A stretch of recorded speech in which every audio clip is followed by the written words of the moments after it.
Good morning students. आज हम BSc part third का पेपर थर्ड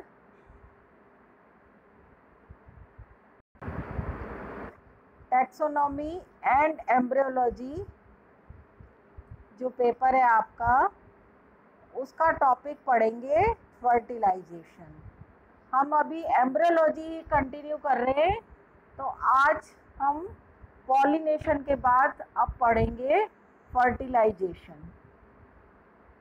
अब इसकी डेफिनेशन, जैसे कि आपको मालूम है, मेल और फीमेल गैमीट्स के फ्यूजन को फर्टिलाइजेशन कहते हैं। एंजियोस्पर्मिक प्लांट्स में पोलन ग्रेन्स जो होते हैं वो फ्लावर के स्टिग्मा पर जर्मिनेट हो जाते हैं और वहाँ जर्मिनेट होकर पोलन ट्यूब बनाते हैं। ये पोलन ट्यूब स्टाइल में होती हुई नीचे तक पहुँच जाती है और इस पोलन ट्यूब में दो मेल गैमीट्स होते हैं। एक मेल गैमीट एग सेल से फ्यूज होकर जाइगोट बनाता है, जबकि दूसरा जो होता है वो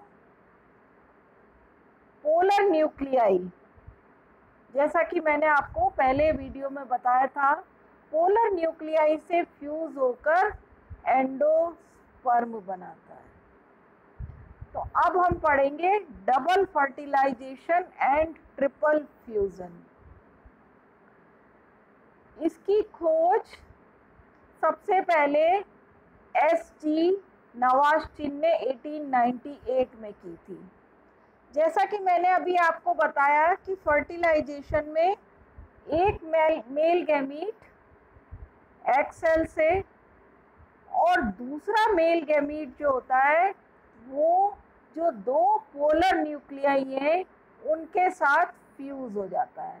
तो इस तरह दो पोलर न्यूक्लियाई और एक मेल गैमीट तीनों फ्यूज हो जाते हैं, इसलिए इसे ट्रिपल फ्यूजन भी कहते हैं।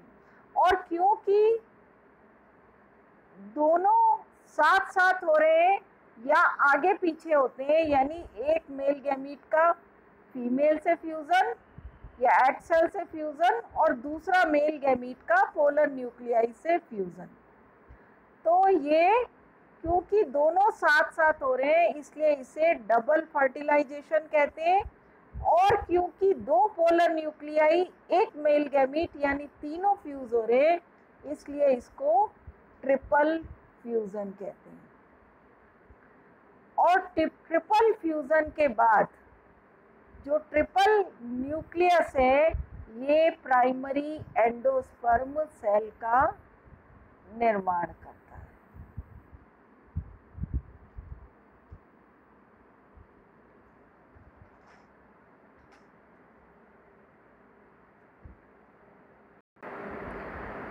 अब हम पढ़ेंगे सिग्निफिकेंस ऑफ डबल फर्टिलाइजेशन। ये जो डबल फर्टिलाइजेशन और ट्रिपल फ्यूजन है ये एंजियोस्पर्मिक प्लांट्स में ही मिलता है।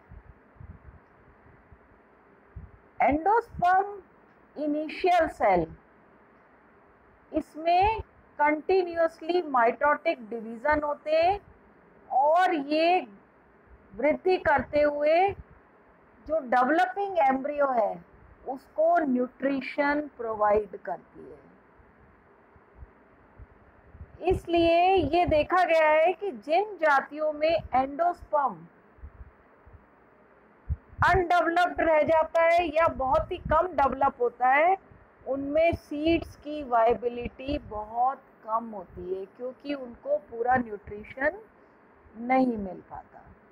अब हम पढ़ेंगे process of fertilization. Fertilization process में मेनली 4 स्टेप्स हैं। पहला है जर्मिनेशन ऑफ पोलन ग्रेन्स, दूसरा है entry of pollen tube into ovule, तीसरा है entry of pollen tube into embryo sac और चौथा है fusion of male and female gamete. तो पहला germination of pollen grain. Pollen grains जो होते हैं वो मैंने आपको पॉलिनेशन में बताया था कि पोलन ग्रेन्स स्टाइल के ऊपर जो स्टिग्मा है वहाँ तक पहुँच जाते हैं। तो स्टिग्मा पर पहुंचकर ये पोलन ग्रेन्स जर्मिनेट होते हैं और जर्मिनेट होने के बाद इनसे पोलन ट्यूब निकलती है और ये पोलन ट्यूब जो होती है ये स्टाइल में से होती हुई नीचे तक पहुंच जाती है और पोलन ट्यूब जो होता है वो पोलन ग्रेन्स के जर्मिनेट होने के बाद बनती है और इसमें स्टिग्मा के ऊपर जो चिपचिपा पदार्थ होता है वो भी इसको हेल्प करता है और ये पोलन ट्यूब फिर नीचे तक पहुंच जाती है। पोलन स्टाइल जो है ये भी ओपन स्टाइल हो सकती है, हाफ ओपन स्टाइल हो सकती है या क्लोज्ड स्टाइल होती है। In any case pollen tube जो होती है वो स्टाइल में से होती हुई नीचे तक पहुंच जाती है। पोलन ट्यूब का जो ऊपरी पार्ट जो होता है वो चौड़ा होता है, कैप लाइक होता है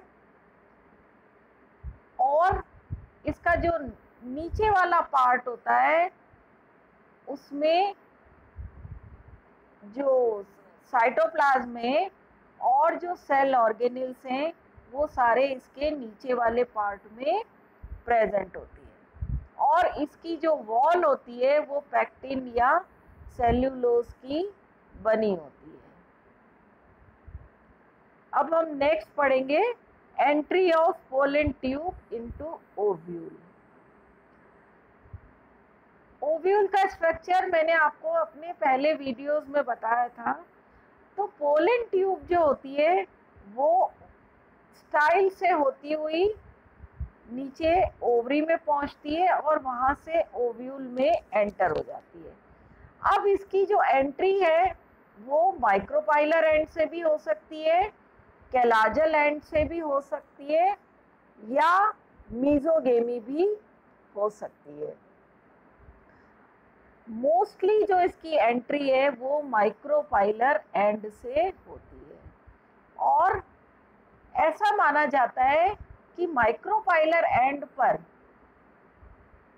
जो सहायक कोशिकाएं होती हैं वो पोलन ट्यूब की दिशा जो है उसको निर्धारित करती है, यानी सिनर्जिड सेल्स जो होती है वो दिशा प्रदान करती है। तो मोस्ट ऑफ द प्लांट्स में ये माइक्रोपाइलर एंड से एंटर होती है, लेकिन कई ऐसे प्लांट्स हैं जहां पर ये पोलन ट्यूब कैलाजल एंड से एंटर करती है। इसके अलावा कुछ प्लांट्स में ये बीच में से यानी इंटेग्यूमेंट से भी प्रवेश करती है। तो कहीं से भी एंट्री हो ये पोलन ट्यूब ओव्यूल तक पहुंच जाती है और इसको यहाँ तक पहुंचने में एक स्पेशल स्ट्रक्चर जिसे हम ऑब्ट्यूरेटर कहते हैं वो इसको हेल्प करती है। वो इसके ऊपर एक छत्र के समान एक पुल के समान संरचना निर्मित करती है और ये पोलन ट्यूब में एंट्री के दिशा निर्देश प्रदान करने के साथ साथ न्यूट्रिशन भी प्रोवाइड करती है। अब नेक्स्ट है entry of pollen tube into embryo sac. Embryo sac का स्ट्रक्चर मैंने आपको पहले बताया था जिसमें ऊपर एग एपरेटस होता है जिसमें सिनर्जिड सेल्स और एग प्रेजेंट होता है और नीचे कैलाजल एंड पर एंटीपोडल सेल्स प्रेजेंट होती है। तो अब पोलन ट्यूब जो होती है वो एम्ब्रियो सैक में एंटर कर जाती है। जब ये एम्ब्रियो सैक में एंटर करती है तो सिनर्जिड सेल्स जो होती है वो डीजनरेट हो जाती है, और ये दोनों सिनर्जिड सेल्स के बीच में से पोलन ट्यूब अंदर एम्ब्रियो सैक में एंटर कर जाती है।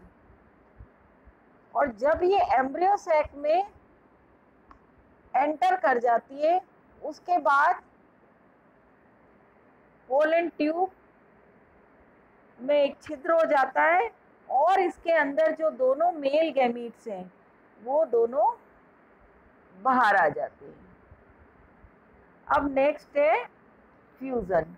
जैसा मैंने आपको पहले बताया कि इसके बाद एक मेल गैमीट एग सेल से फ्यूज होकर जाइगोट बनाता है, जबकि दूसरा मेल गैमीट जो होता है वो पोलर न्यूक्लियाई के साथ मिलकर आगे जाकर डेवलप होकर एंडोस्पर्म बनाता है।